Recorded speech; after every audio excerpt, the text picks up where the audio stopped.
Como adicionar régua no Word? Aqui sem enrolação, eu tenho um documento Word aqui de exemplo. Reparem que ele não está com a régua, que normalmente deveria estar.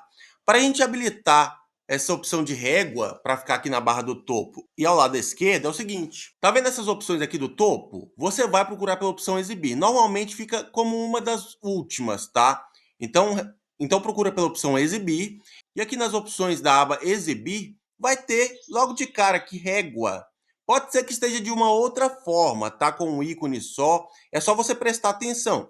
Como eu disse, fica aqui nessa aba de exibir. Aqui eu vou tocar em régua e reparem que a régua já está habilitada. Ela habilita instantaneamente. Então o procedimento é esse. Caso você queira desabilitar a régua em algum momento, é só você repetir o que eu mostrei. Vem aqui na aba exibir. Você vai ver que em régua vai estar habilitado, é só você desabilitar. Mas o padrão mesmo do Word é deixar a régua habilitada, então deixa marcado, ok? Foi!